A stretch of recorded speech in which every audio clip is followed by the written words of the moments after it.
आज किस नेता ने अपने बयानों से कैसे सियासी थी, चला दिखाएंगे आपको शब्द पाठ। उधर काशी की धराली में आई बाढ़ से हर कोई दुखी है।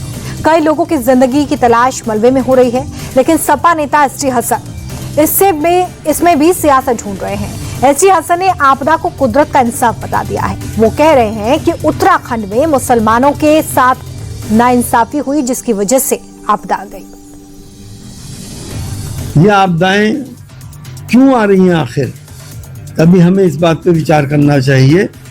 हमने जंगलों के साथ बड़ी नाइंसाफी करी, जंगलों को कटान और तमाम चीजें हो रही हैं, और दूसरी उत्तराखंड में और हिमाचल प्रदेश में दूसरे के मजहब का कोई सम्मान नहीं हो रहा। और मैं तो कहता हूं कि किसी भी धार्मिक स्थल के ऊपर, चाहे वो दरगाह हो, मस्जिद हो या मंदिर हो, बुलडोजर नहीं चलना चाहिए, भले से आप खाली करा लें। इस दुनिया को चलाने वाला कोई और है, और जब उसका इंसाफ होता है तो फिर वो आदमी कहीं से भी अपने को नहीं बचा पाता।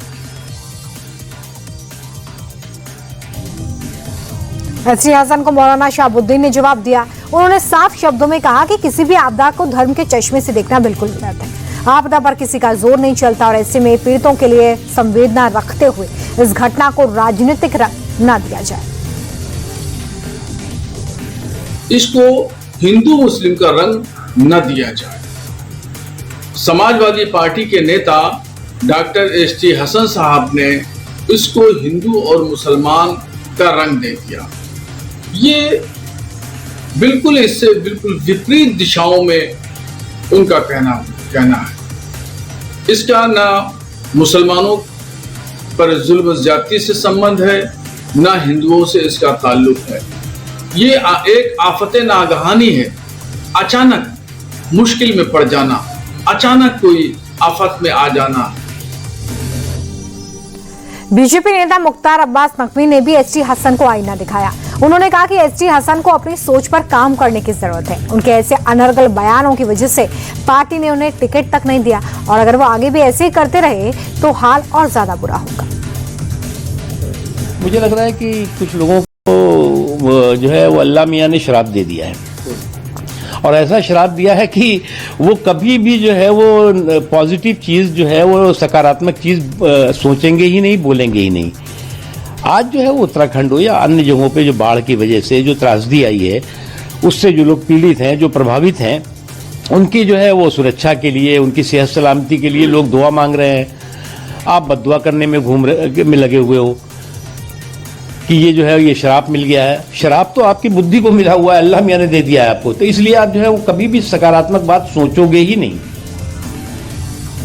वहीं बीजेपी प्रवक्ता शहजाद पूनावाला ने एसटी हसन का वो बयान भी याद दिलाया जिसमें उन्होंने कांवड़ियों की तुलना पहलगाम के आतंकियों से कर दी थी। शहजाद पूनावाला ने कहा कि शरिया कानून के लिए समाजवादी पार्टी नमाजवादी बन जाती है। समाजवादी पार्टी के वरिष्ठ नेता बोलते हैं, जिन्होंने इससे पहले किस प्रकार से कांवड़ियों की तुलना आतंकियों से भी की है। वो कहते हैं कि देखिए, ये तो जस्टिफाइड है, ये जो प्राकृतिक आपदा हुई है ये होगी क्योंकि आप दूसरे धर्म का सम्मान नहीं करते। मतलब कि हिमाचल और उत्तराखंड पर जब इतनी बड़ी त्रासदी आई है तो उनके जख्मों पर इस प्रकार से गलत आरोप, सांप्रदायिक आरोप और वोट बैंक से प्रेरित आरोप लगाकर उनको अपमानित करना और नमक रगड़ना, ये समाजवादी पार्टी की सोच बन चुकी है। ये वो पार्टी है जिसने आतंकियों का भी धर्म देखकर उनको छुड़वाने की कोशिश की। ये वो पार्टी है जो लगातार रामचरितमानस के खिलाफ अपमानजनक टिप्पणी करती है, राम मंदिर पर अपमानित टिप्पणी करती है, और किस प्रकार से वोट बैंक राजनीति में लीन होकर साधु संतों को भी गालियां देती है। ये समाजवादी पार्टी का असली चेहरा है। एक तरफ तो वो शरिया की राजनीति को और शरिया को आगे बढ़ाने के लिए किस प्रकार से समाजवादी से नमाजवादी बन जाते हैं, और दूसरी ओर एक प्राकृतिक आपदा पर भी ओछी वोट बैंक की सियासत खेलने से नहीं कतराते।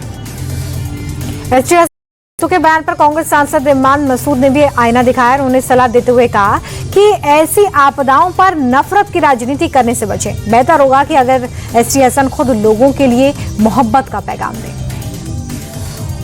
अरे यार, बेवकूफी की और मूर्खता की बातें जो है ना, इनका कोई इलाज नहीं होता दुनिया में।